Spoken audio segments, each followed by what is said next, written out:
वर्ष 2012 में आई कॉकटेल ने दोस्ती, प्यार और कमिटमेंट के बीच फंसे युवाओं की कहानी दिखाने की कोशिश की थी। फिल्म बॉक्स ऑफिस पर सफल रही, लेकिन उसकी स्क्रिप्ट को लेकर कई सवाल उठे थे। अब 14 साल बाद निर्देशक होमी अडजानिया उसी दुनिया में लौटे हैं। कॉकटेल 2 भी उन्हीं भावनाओं, उन्हीं रिश्तों और उन्हीं उलझनों का नया संस्करण बनकर सामने आती है, लेकिन कहानी की कमियां पहले भाग जैसी ही है। फिल्म की कहानी कुणाल और दिया के रिश्ते के इर्द गिर्द घूमती है। दोनों लिव इन रिलेशनशिप में है, लेकिन शादी के बंधन में बंधने को लेकर सहज नहीं है। छुट्टियां बिताने के लिए दोनों इटली पहुंचते हैं, जहां उनकी मुलाकात दिया की दोस्त एली से होती है। यहीं से कहानी एक ऐसे प्रेम त्रिकोण की ओर बढ़ती है जिसे दर्शकों ने हिंदी सिनेमा में पहले भी कई बार देखा है। समस्या कहानी के विचार में नहीं, बल्कि उसके प्रस्तुतिकरण में है। दिया अपने प्यार की परीक्षा लेने के लिए एली से कहती है कि वह कुणाल को आकर्षित करने की कोशिश करे। यहीं से फिल्म की विश्वसनीयता डगमगाने लगती है। सवाल उठता है कि अगर दिया को अपने रिश्ते पर भरोसा है तो उसे इस तरह के नाटक की जरूरत क्यों पड़ती है, और अगर भरोसा नहीं है तो वह इतने लंबे समय से इस रिश्ते में क्यों है। फिल्म आगे बढ़ती है और एली सचमुच कुणाल से प्यार करने लगती है, लेकिन दर्शकों को यह कभी समझ नहीं आता कि आखिर कुणाल एली की ओर आकर्षित क्यों हो रहा है। न तो कोई मजबूत परिस्थिति दिखाई गई है और न ही ऐसा भावनात्मक विकास जो इस बदलाव को स्वाभाविक बनाए। यही वजह है कि कहानी के बड़े मोड़ भी असर पैदा नहीं कर पाते। सबसे बड़ी दिक्कत यह है कि फिल्म अपने ही बनाए नियमों पर कायम नहीं रहती। जब एली कुणाल और दिया के बीच खड़ी हो जाती है तो दिया का व्यवहार कई बार अविश्वसनीय लगता है। वह एली को अपने जीवन में बने रहने क्यों देती है, वह कुणाल से स्पष्ट बातचीत क्यों नहीं करती। ऐसे कई सवाल फिल्म के दौरान लगातार दर्शकों के मन में घूमते रहते हैं। दुर्भाग्य से इनके जवाब फिल्म के पास नहीं है। फिल्म की सबसे बड़ी ताकत इसकी विजुअल अपील है। हर फ्रेम किसी फैशन मैगजीन के कवर की तरह सजाया गया है।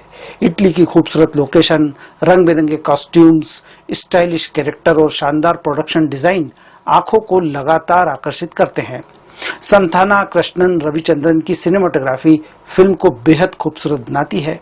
कई दृश्य ऐसे हैं जिन्हें सिर्फ उनकी विजुअल क्वालिटी के लिए याद रखा जा सकता है। लेकिन अच्छी दिखने वाली फिल्म और अच्छी फिल्म होने में फर्क होता है। कॉकटेल 2 इस फर्क को बार बार साबित करती है। लव रंजन द्वारा लिखी गई कहानी में कोई नया आयाम नहीं है। प्रेम त्रिकोण पर बनी दर्जनों फिल्मों की याद यहाँ आती है। कुछ संवाद जरूर असर छोड़ते हैं और कुछ रोमांटिक दृश्य भी अच्छे बन पड़े हैं, लेकिन वे पूरी फिल्म को संभालने के लिए पर्याप्त नहीं हैं। किरदारों की भावनाएं कागज पर जितनी गहरी दिखाई देती है, पर्दे पर उतनी महसूस नहीं होती।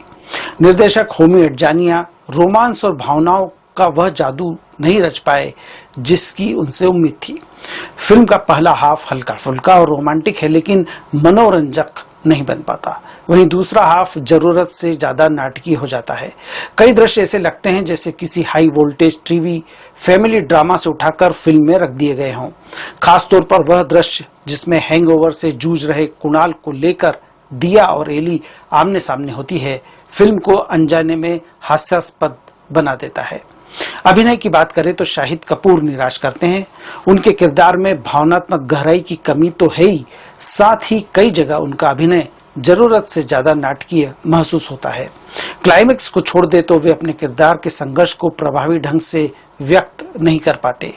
रश्मिका मंदाना का स्क्रीन प्रेजेंस आकर्षक है, लेकिन हिंदी उच्चारण की समस्या कई महत्वपूर्ण संवादों का असर कम कर देती है।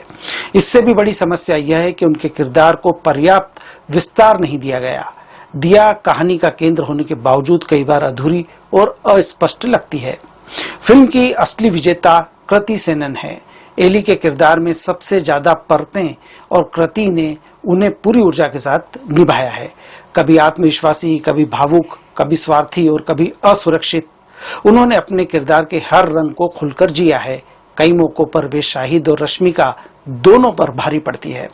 फिल्म खत्म होने के बाद अगर कोई किरदार सबसे ज्यादा याद रहता है तो वह एली ही है। प्रीतम का संगीत सुनने में अच्छा है, लेकिन कॉकटेल के गानों जैसी यादगार छाप नहीं छोड़ता। कुछ ट्रैक कहानी को गति देते हैं, मगर कोई भी गीत ऐसा नहीं है जो फिल्म की पहचान बन सके। हालांकि क्लाइमेक्स के कुछ संवाद प्रभावशाली हैं और फिल्म को थोड़ा भावनात्मक वजन देते हैं। कॉकटेल 2 एक ऐसी फिल्म है जो देखने में बेहद खूबसूरत है, लेकिन महसूस करने में बेहद खाली। इसके पास शानदार लोकेशन है, ग्लैमरस सितारे हैं, खूबसूरत फ्रेम हैं, अच्छे संवादों की झलक भी है, लेकिन एक मजबूत कहानी नहीं है। और जब प्रेम कहानी में भावनाओं की सच्चाई गायब हो जाए तब रोमांस सिर्फ सजावट बनकर रह जाता है। यह कॉकटेल दिखने में जितना रंगीन है, स्वाद में उतना ही फीका है। फिल्म का नशा चढ़ने से पहले ही उतर जाता है और दर्शक थिएटर से बाहर निकलते समय सिर्फ यही सोचते रह जाते हैं कि इतनी खूबसूरत फिल्म के पास आखिर एक बेहतर कहानी क्यों नहीं थी। इस फिल्म को मैं 5 में से 2 स्टार देता हूं।